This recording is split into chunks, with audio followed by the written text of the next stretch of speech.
नमस्कार दोस्तों। जैसा कि आपको पता है कि हमने यूपीपीसीएस प्री को ध्यान में रखते हुए आधुनिक भारत की सीरीज शुरू की थी। यह उस सीरीज का तीसरा वीडियो है। आधुनिक भारत का इतिहास हम बहुत ही कम छोटे छोटे वीडियो के माध्यम से आपको इस तरीके से टू द पॉइंट याद करवा रहे हैं, जहां से एकदम यूपीएससी में प्रश्न यूपीएससी और बीपीएससी में प्रश्न पूछे जाते हैं। बीपीएससी में यहाँ से आप देखेंगे कि सबसे ज्यादा प्रश्न इन्हीं पॉइंट से टॉपिक से पूछे गए। ये सभी वो पॉइंट है जो आपको याद होने चाहिए, जो अक्सर हमें याद नहीं रहते, क्योंकि मैचिंग के प्रश्न बहुत ज्यादा आते हैं यूपीपीसीएस में, तो वहां पे ये सबसे ज्यादा इंपॉर्टेंट है।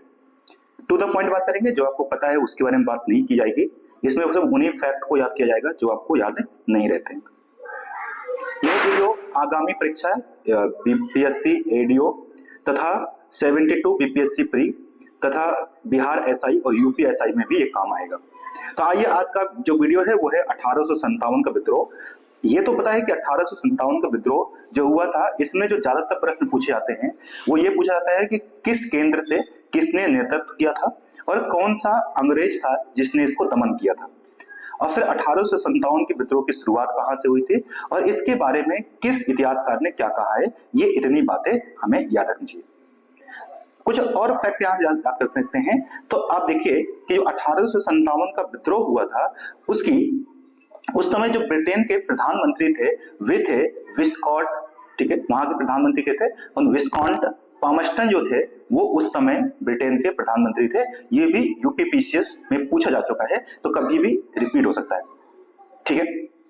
दूसरा, अगर इस समय बात करें कि उस समय ठीक 1857 के सैनिक विद्रोह के समय भारत का जो गवर्नर जनरल था, जो बाद में वही वायसराय बन गया, वो था कैनिंग। तो कैनिंग के समय ये विद्रोह हुआ था। इंपॉर्टेंट आता है 1857 में एक प्रतीक शुरू हुआ था जो अक्सर गांव गांव जाकर के रोटी और कमाई, तो ये दो प्रतीक थे जिनके माध्यम से संदेश एक जगह से दूसरी जगह पहुंचाया जाता था। विद्रोह की शुरुआत 10 मई 1857 को मेरठ से होती है, ठीक है। तो विद्रोह की शुरुआत कहां से हुई है? 10 मई 1857 को मेरठ से होती है। इस समय जो मुगल बादशाह थे उनका नाम था बहादुर शाह जफर या बहादुर शाह द्वितीय जो हैं, इस समय वो, ठीक है, शासक थे और इन्हीं के नेतृत्व में इसको शुरू किया गया था, ठीक है। इसका देखिए 29 मार्च 1857 को 34वीं जो नेटिव इन्फेंट्री थी बैरकपुर, जो बैरकपुर कहां पर है? पश्चिम बंगाल में है। यहां पर जो एक व्यक्ति थे जिनका नाम था मंगई पांडे, इन्होंने सार्जेंट मेजर जो बाग की थी उनकी हत्या कर दी थी और मेजर सार्जेंट ह्यूसन को भी गोली मार दी थी। इस वजह से ये विद्रोह भड़क गया था। फिर 1857 में जो लेफ्टिनेंट थे सर जॉन बेनेट हैरिस से बैरकपुर के कमांडिंग अफसर नियुक्त होते हैं। ये भी यूपी पीसीएस आरआई में पूछा गया था, तो याद रखिएगा, ठीक है। तो कौन होते हैं कमांडिंग अफसर? वो थे हैरिस से बैरक।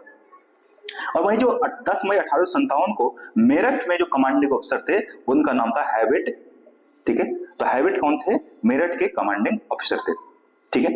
इतना याद रखिएगा और बाकी ज्यादा इंपॉर्टेंट यहां से नहीं, ठीक है। अब कारण तो बताइए कि आर्थिक कारण, राजनीतिक कारण, वो सारे कारण तो मेंस में काम आते हैं, प्री में उतने ज्यादा इंपॉर्टेंट नहीं रहते हैं, ठीक है। एक चीज और पूछा गया था कि 1857 के विद्रोह के समय यूरोपीय और भारतीय सैनिकों का अनुपात क्या था? तो 1:5, यानी एक सैनिक यूरोपीय था तो 5 सैनिक भारतीय थे। परंतु इसको बाद में चेंज करके कर दिया गया, ठीक है। इसको अनुपात को बराबर करने की कोशिश की गई थी कि 1:2 अनुपात पर करने की कोशिश की गई थी, ठीक है। कहीं कहीं इसको 2:5 भी किया गया था, ठीक है। तो ये याद रखिएगा। अब आइए इस समय कि किसने कहां से नेतृत्व किया था, इस पर हम ध्यान देते हैं। देखिए 1857 के केंद्र की बात करें तो इसमें महत्वपूर्ण केंद्र थे।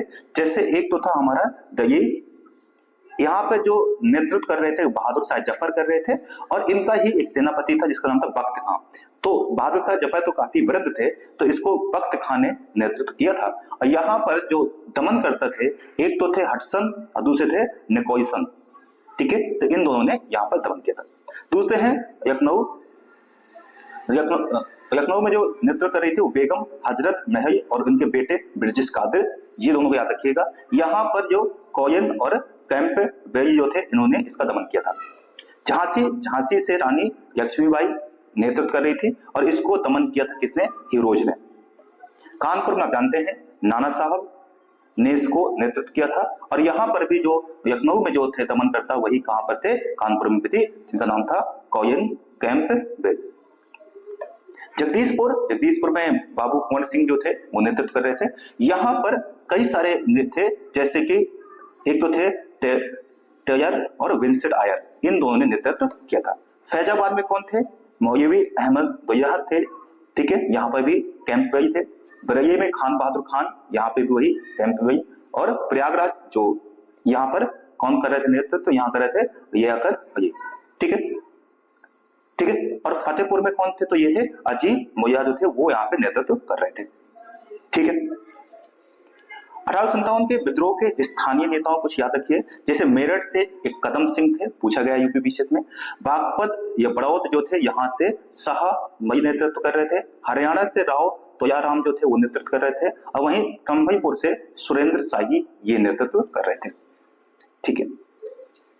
आगे देखिए कुछ, गोरखपुर से शहीद हसन सिंह, हसन शाह। गोरखपुर से गजाधर सिंह, ठीक है, ये सुल्तानपुर से थे, ठीक। मथुरा से देवी सिंह, हैदराबाद से सोनाजी पंत, ठीक है। और बाकी तो इतने याद नहीं है। असम से याद रखिएगा, असम से ये क्योंकि दक्षिण भारत में ईस्टर्न भारत में है, तो ये है माने राम दत्त, ठीक है, तंद्रपेश्वर सिंह और प्याई बरुआ, ये जो थे इसका नेतृत्व कर रहे थे। मणिपुर से याद रखिएगा, ऐसे जगह पूछा जाता है, नरेंद्रजीत सिंह इंपॉर्टेंट है, याद रखिएगा। कोटा राजस्थान, और ये सब तो याद नहीं है। तो पंजाब से याद रखिएगा वजीर खां, और उड़ीसा से सुरेंद्र शाही और उज्जवल शाही जो थे ये नेतृत्व कर रहे थे। तो इतनी इंपॉर्टेंट बातें हैं जो आप याद रख सकते हैं, ठीक है। भारतीय स्वतंत्रता संग्राम 1857 के सरकारी इतिहासकार कौन थे? तो ये है सुरेंद्र नाथ सेन, ये इंपॉर्टेंट है, 2018 यूपी पीसीएस में पूछा गया था। कुछ पुस्तकें हैं जिसके बारे में 1857 के विद्रोह के बारे में। एक तो है पुस्तक का नाम है 1857, ये एन सेन की पुस्तक है। किनकी है? एस एन सेन की। एस एन सेन कौन है? सुरेंद्र नाथ सेन, इन्हीं की पुस्तक का नाम क्या है? 1857। सबसे ज्यादा इंपॉर्टेंट जो बुक है वो है the Indian war of independence, ये वीडी सावरकर की पुस्तक है, ठीक है, वीर दामोदर सावरकर की पुस्तक है। क्या नाम है? The Indian war of independence, ठीक है। वहीं एक और है इंडियन म्यूटिनी, ये भी पूछा गया कई बार, इसका नाम है एटी एम्ब्री की पुस्तक है, इंपॉर्टेंट है। अवध इन रिवोल्ट, ये रुद्रांशु मुखर्जी के है, इतना इंपॉर्टेंट नहीं है, परंतु ये इंपॉर्टेंट है। Sepoy mutiny and the revolt of 1857, R C Majumdar जो इतिहासकार हैं उनकी पुस्तक है, ये इंपॉर्टेंट है।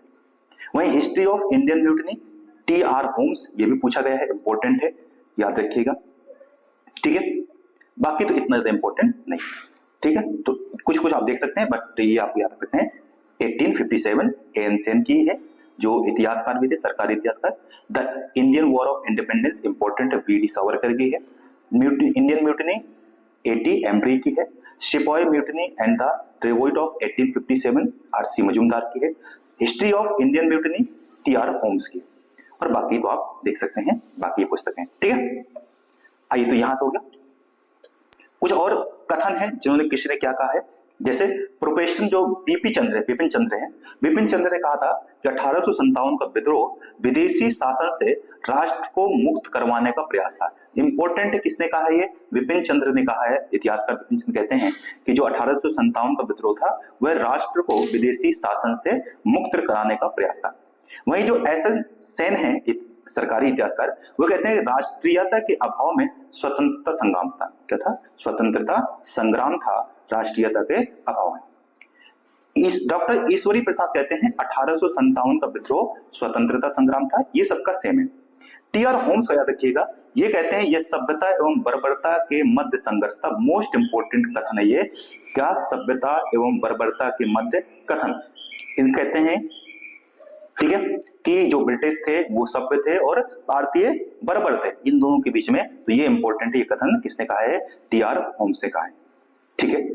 वहीं जो जेम्स आउटरम थे, जिन्होंने कहा था कि यह हिंदू और मुसलमानों का एक षड्यंत्र था, ठीक है, ईसाइयों के विरुद्ध, ठीक है।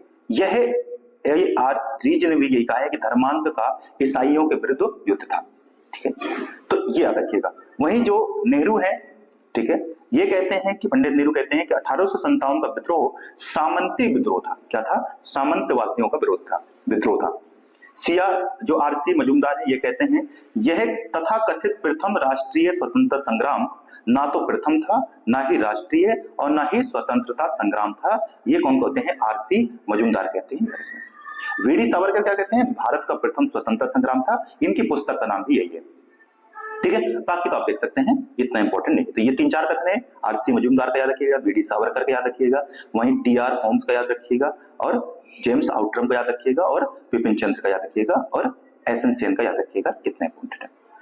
कारण क्या है? क्योंकि एकता नहीं थी, वही सारे कारण थे, आप सब जानते हैं, तो इसमें ज्यादा इंपॉर्टेंट नहीं। ठीक है। एक बेगम जो हजरत नवाई थी, ये महक परी के नाम से प्रसिद्ध हुई थी, तो ये याद रखिएगा। आरआरबी एनटी ग्रुप 2 में पूछा गया। तात्या टोपे का नाम पूछा गया कई बार, तो तात्या टोपे का नाम क्या था? रामचंद्र पांडुरंग था इनका नाम। ठीक है, इंपॉर्टेंट है, पूछा गया कई बार, रामचंद्र पांडुरंग। इन्होंने सर्वप्रथम जो नाना साहब थे कानपुर से, उनका साथ दिया था, और बाद में यह आ गए थे, तो रानी लक्ष्मीबाई जो थी उनके साथ में इन्होंने फिर युद्ध किया था। ठीक है, तो तात्या टोपे का नाम क्या था? रामचंद्र पांडुरंग। ठीक है, एक चीज और है, हिरोज ने कहा था, ठीक है, हिरोज ने क्या कहा था रानी लक्ष्मीबाई के बारे में, कि भारतीय क्रांतिकारियों में यहाँ सोई हुई औरत अकेली मर्द थी। यानी कि इतने सारे मर्दों में सिर्फ एकमात्र यह औरत ही मर्द है, बाकी सब मर्द नहीं है। ठीक है, तो याद रखिएगा। इसके बाद देखिए कुछ और पॉइंट्स देखते हैं। कुछ जो अब यहाँ पे जो क्रांति का सामाजिक और धार्मिक सुधार मूवमेंट हुए उसको हम देखते हैं। यहां से भी इंपॉर्टेंट प्रश्न पूछाते हैं। जैसे हिंदू सुधार अगर बात करें मूवमेंट कौन कौन हुए, तो सर्वप्रथम राजा राम मोहन राय का ब्रह्म समाज इंपॉर्टेंट है, याद रखिएगा। राजा राम मोहन राय का ब्रह्म समाज जो है, इनको उपाधि राजा किसने दी थी पूछा गया है, तो अकबर द्वितीय जो थे इन्होंने इनको उपाधि दी थी। ठीक है, अकबर द्वितीय ने अपनी पेंशन बढ़ाने के लिए इनको ब्रिटेन भी भेजा था। कहां भेजा था? ब्रिटेन में दूत बनाकर भेजा था, और तभी इनको राजा की उपाधि दी थी। ठीक है, वैसे ही इनको युगदूत कहा गया था, किसके द्वारा? सुभाष चंद्र बोस द्वारा इनको युगदूत कहा गया है। वहीं संवैधानिक आंदोलन के जनक किसने कहा है? सुरेंद्रनाथ बनर्जी ने कहा है। भारतीय नवजागरण के दूत या अग्रदूत इन्हीं को कहा जाता है। भारतीय राष्ट्रवाद के जनक कहते हैं, नव प्रभात का तारा कहा जाता है, अब भविष्य के मध्य सेतु आदि नादि नामों से इनको जाना जाता है। तो ये इंपॉर्टेंट है। इन्हें कई सारी भाषा, अरबी, फारसी, संस्कृत, प्राच, इन सब का ज्ञान था। इनके द्वारा जो समाचार पत्र हैं वो याद रखिएगा। एक है संवाद कौमुदी जो बांग्ला में था, मिरात कोई अखबार अंग्रेजी में और फारसी में 1822 में। ठीक है, और ब्राह्मण क्रॉनिकल, ये इनकी जो है मैगजीन, याद रखिएगा। ठीक है, इनकी कुछ पुस्तकें हैं, जैसे है एक है तुइफात मोहिउद्दीन। ठीक है, ये एकेश्वरवादियों का उपहार नाम से प्रसिद्ध हुई 1809 ईस्वी में, फारसी भाषा में ये पुस्तक थी। दूसरा था प्रीसेप्ट ऑफ जीसस या जीसस का उपदेश, ये 1820 में आई। और उसके बाद हिंदू उत्तराधिकार का नियम 1822 में प्रकाशित हुई, हिंदू उत्तराधिकार का नियम। इनके द्वारा स्थापित जो संस्थाएं हैं इनका ऑर्डर पूछा जाता है, तो वेदांत सोसाइटी 1816 में सबसे पहले आती है। फिर आत्मीय सभा ये स्थापित करते हैं 1815 में। ठीक है, इसके बाद हिंदू कॉलेज की स्थापना करते हैं 1817 में। ठीक है, और इसमें जो महत्वपूर्ण भूमिका निभाई थी वो डेविड हेयर की इसमें भूमिका रही थी। फिर वेदांत कॉलेज की स्थापना करते हैं 1825 में, और ब्रह्म समाज की स्थापना करते हैं 1828 में। तो ये ऑर्डर याद रखिएगा, बहुत बार पूछा गया। क्या? वेदांत सोसाइटी, आत्मीय सभा, हिंदू कॉलेज, फिर वेदांत कॉलेज, और फिर ब्रह्म समाज जो है उसकी स्थापना करते हैं। ठीक है, इनके सुधारात्मक कार्य क्या है, तो इन्होंने सामाजिक धार्मिक समस्याओं को दूर करने का प्रयास किया। एकेश्वरवाद यानी एक ही ईश्वर है, वेदांत का सत्य दर्शन, शिक्षा, समानता, आधुनिकता और सती प्रथा का प्रतिरोध, ये इनके महत्वपूर्ण कार्य थे। ठीक है, राजा राम मोहन राय को अंग्रेज जॉन डिग्बी जो थे इन्होंने अपना दीवान नियुक्त किया था, तो ये याद रखिएगा। ठीक है, इन्हीं के प्रयासों से आप जानते हैं कि सती प्रथा पर प्रतिबंधित किया जाता है 1829 में। ठीक है, बेंटिक के द्वारा। विलियम बेंटिक 1829 में क्या करते हैं, इसको प्रतिबंधित कर देते हैं सती प्रथा को। राजा राम मोहन राय के विचारों से प्रभावित होकर जो देवेंद्रनाथ टैगोर थे, इन्होंने 1843 में ब्रह्म समाज की सदस्यता ग्रहण की। इससे पूर्व जो टैगोर थे वो तत्वबोधिनी सभा से जुड़े हुए थे। तो तत्वबोधिनी सभा की शुरुआत में किसने की थी? देवेंद्रनाथ टैगोर ने की थी। 1865 में वैचारिक मतभेद हो जाता है, दो गुट बढ़ जाते हैं इसमें ब्रह्म समाज में। एक गुट होता है जिसको देवेंद्रनाथ की तरफ रहते हैं और एक तरफ जो गुट होता है वो केशव चंद्र सेन की तरफ। जो देवेंद्रनाथ का गुट था इसका नाम पड़ गया आदि ब्रह्म समाज, और जो केशव चंद्र सेन का गुट था इसको नाम दिया गया भारतीय ब्रह्म समाज। तो ये इंपॉर्टेंट है, पूछा गया था एक बार कि आदि ब्रह्म समाज की स्थापना किसने की थी? तो ये देवेंद्रनाथ टैगोर ने। ठीक है, मुझे बता दें राजा को उपाधि किसने दी थी? अकबर द्वितीय ने। याद रखिएगा इतना। इसको पेंशन बढ़ाने हेतु अपना कहां भेजा था? दूध बनाकर भेजा था ब्रिटेन। ठीक है, इनकी समाधि कहां है? तो ये ब्रिटेन में ही है, ब्रिस्टल में इनकी समाधि है। ठीक है, स्थापित है। अब आते हैं दूसरे जो व्यक्ति हैं महत्वपूर्ण, वो है दयानंद सरस्वती।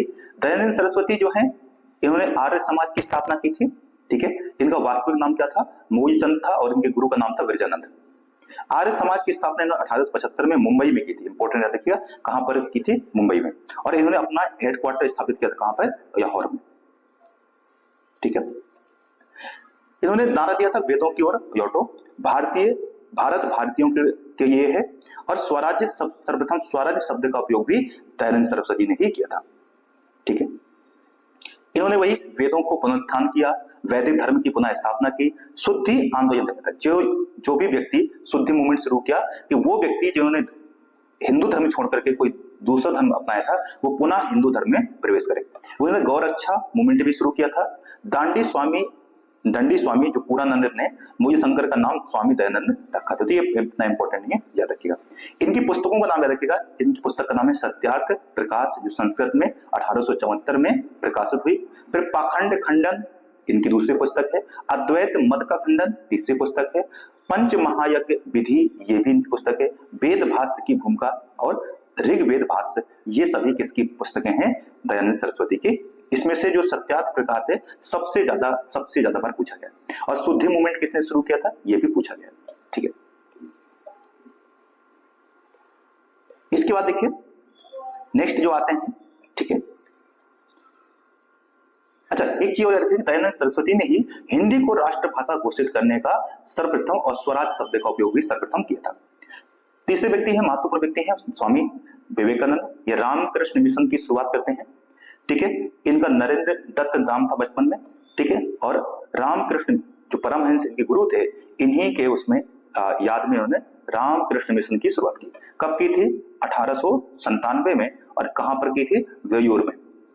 ठीक है, तो ये पूछा गया।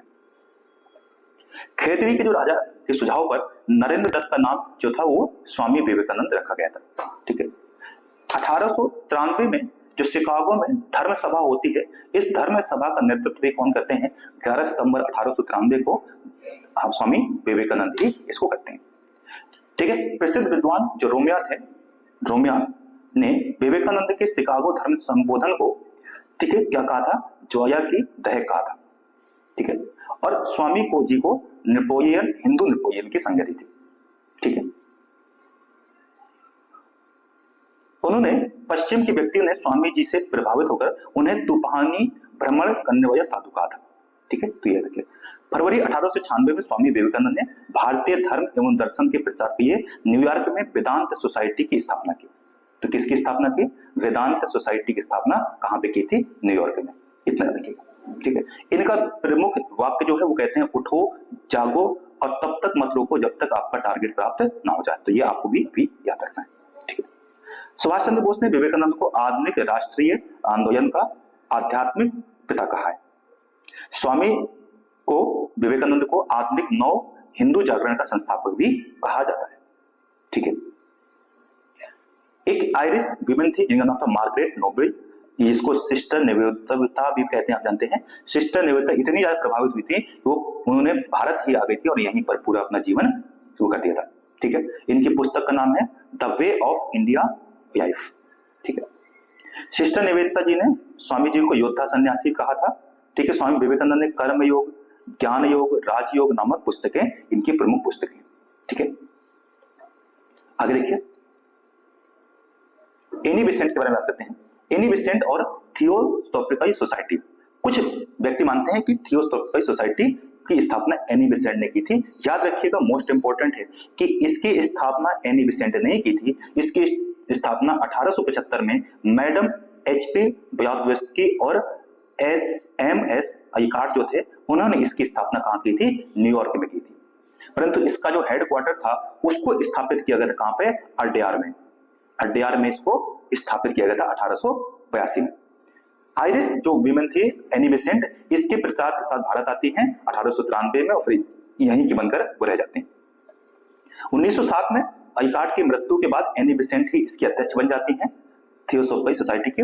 एनी बेसेंट ने बनारस में 1898 में क्या किया था? सेंट्रल हिंदू कॉलेज की स्थापना की थी। ठीक है। 1960 में पंडित मदन मोहन मालवीय के प्रयासों से फिर इसी का नाम क्या पड़ गया? बनारस हिंदू विश्वविद्यालय में यह परिणत हो गया। ठीक है। तो कब? 1960 में। जिन्होंने ठीक है होम रूल की स्थापना की थी 1960 में। ठीक है। और ये प्रथम भारतीय राष्ट्रीय कांग्रेस की प्रथम अध्यक्षता करने वाली औरत भी थी। ठीक है। उन्होंने सर्वप्रथम भारतीय राष्ट्रीय कांग्रेस की अध्यक्षता भी करने वाली ये औरत बनी थी। ठीक। अब देखिए कुछ और भी वो है, जैसे एशियाटिक सोसाइटी, इसकी स्थापना किसने की थी? विलियम जोन्स ने की थी। 2023 की यूपीपीसीएस का परीक्षा में पूछा गया था 1874। आठवीं सभा 1815 में राजा राम मोहन राय द्वारा।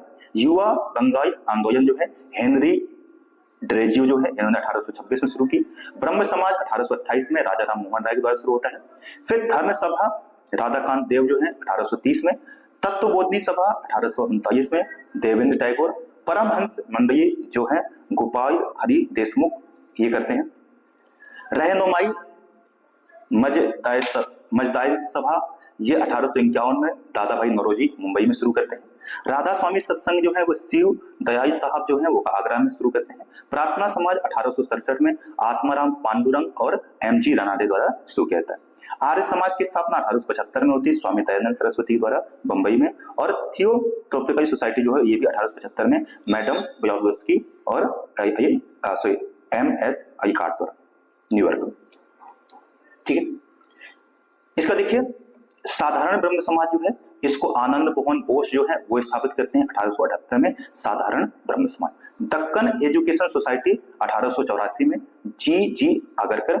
Indian national conference Mahadev Govind Ranade 1887 में। देव समाज की स्थापना होती है 1887 में शिव नारायण अग्निहोत्री द्वारा। रामकृष्ण मिशन की स्थापना 1897 में स्वामी विवेकानंद द्वारा। Servant of Indian society most important 1905 में गोपाल कृष्ण गोखले। पूना सेवा सदन 1909 में Shrimati Ramabai Ranade. Social service league जो है एमएन जोशी 1911 में। सेवा समिति 1914 में एच.एन. कुंजरू द्वारा। और सेवा समिति बॉयज स्काउट बॉयज जो कहते हैं वो श्री राम वाजपेयी जी 1914 में। हिंदू महासभा की 1915 में मदन मोहन मालवीय जो करते हैं हरिद्वार में करते हैं। विमेंस इंडियन एसोसिएशन इसकी एडी सदाशिव अय्यर जो थी 1917 में मद्रास में करते हैं। विश्व भारती की स्थापना जानते हैं 1921 में होती है रविन्द्रनाथ टैगोर द्वारा होती है। ठीक है।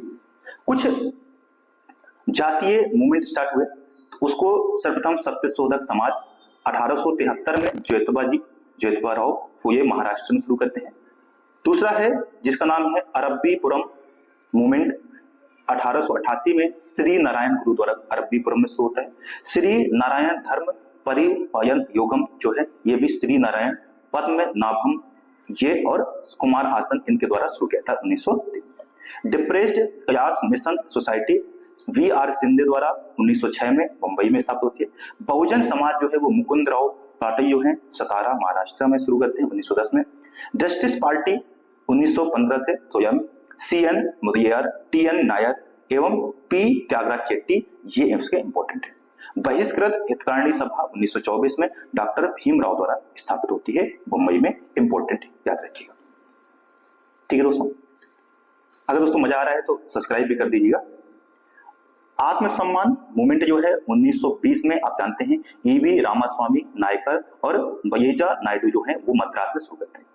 हरिजन सेवक संघ जो है वो महात्मा गांधी का इंपॉर्टेंट है, कुछ इसमें टिक कर देते हैं। बी आर अम्बेडकर इंपॉर्टेंट है। 1932 में पूना में किसने शुरू किया था? हरिजन सेवक संघ महात्मा गांधी द्वारा।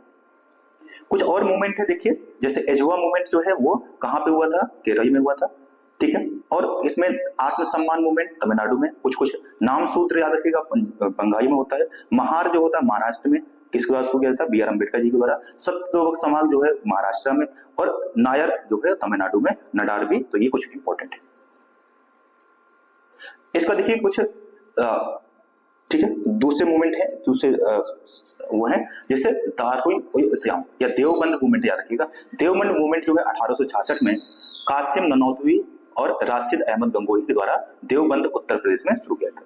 अलीगढ़ मूवमेंट जो है 1875 में सर सैयद अहमद खान के द्वारा अलीगढ़ में शुरू किया गया था।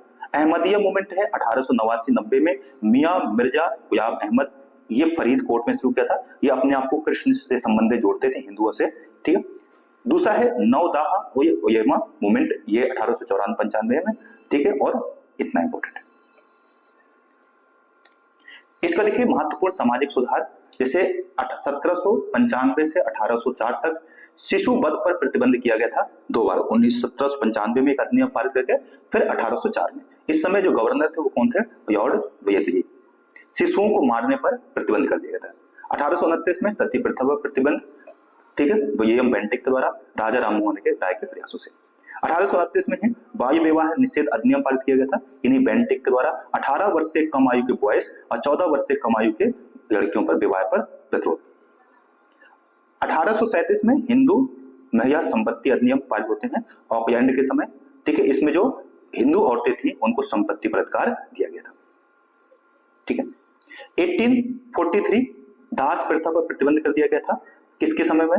यंगबरो के समय में दास प्रथा पूरी तरीके से समाप्त हो चुकी थी। 1856 में हिंदू विधवा पुनर्विवाह अधिनियम पारित होता है। कैनिंग के समय में विधवा विवाह को वैध ठहराया गया ईश्वर चंद्र विद्यासागर के प्रयासों से, ठीक है। 1872 में नेटिव मैरिज एक्ट पास होता है। नॉर्थ ब्रुक के समय में अंतरजातीय विवाह को वैधानिकता दी जाती है। किसके प्रयास से? केशव चंद्र सेन के प्रयास से। 1891 में एज ऑफ कंसेंट एक्ट पारित होता है यान्सडाउन के समय में। इसमें लड़की की जो सहमति की आयु जो 10 वर्ष थी उसको बढ़ाकर कितनी कर दी जाती है? 12 वर्ष कर दी जाती है। और इसके जो प्रयास था वो कौन थे? बहराम जी मयाबारी। 1930 में शारदा एक्ट पास होता है इरविन के समय में। इसमें लड़कों की आयु 14 वर्ष और लड़कियों की जो 12 वर्ष थी, सॉरी मुझे बताया था पीछे, वहां पे 14 वर्ष कर दी जाती है। 1931 में बाल विवाह निषेध अधिनियम पारित होता है इरविन के समय में ही, और इसमें बच्चों की शादी को प्रतिबंधित कर दिया जाता है, ठीक है। तो ये इरविन के समय में शारदा एक्ट याद रखिएगा। कुछ महत्वपूर्ण तथ्य हैं, जैसे महादेव गोविंद रानाडे जो है ये महाराष्ट्र के इनको सुराग कहा जाता है, ठीक है। दलित जातियों के उत्थान हेतु 1873 में सत्य शोधक समाज की स्थापना ज्योतिबा जी करते हैं। इनकी पुस्तक का नाम याद रखेगा, इसका नाम है गुलामगिरी।